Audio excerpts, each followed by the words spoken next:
Andrea es una chica alta, con un cabello largo y marrón, con su color de ojos, unos ojos grandes que crea una sensación de simetría de cara a su rostro fino y delicado.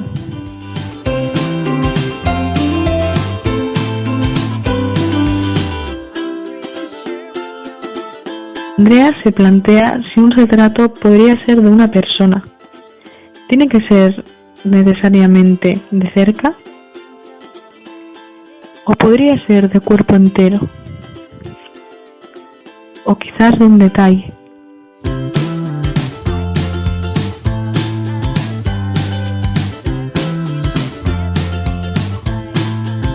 ¿Podría ser de un animal o de uno mitológico?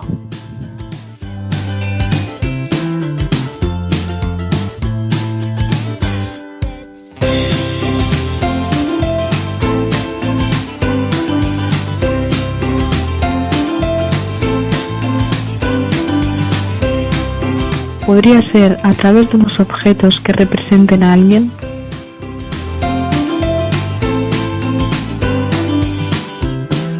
¿O puede ser mediante la tecnología?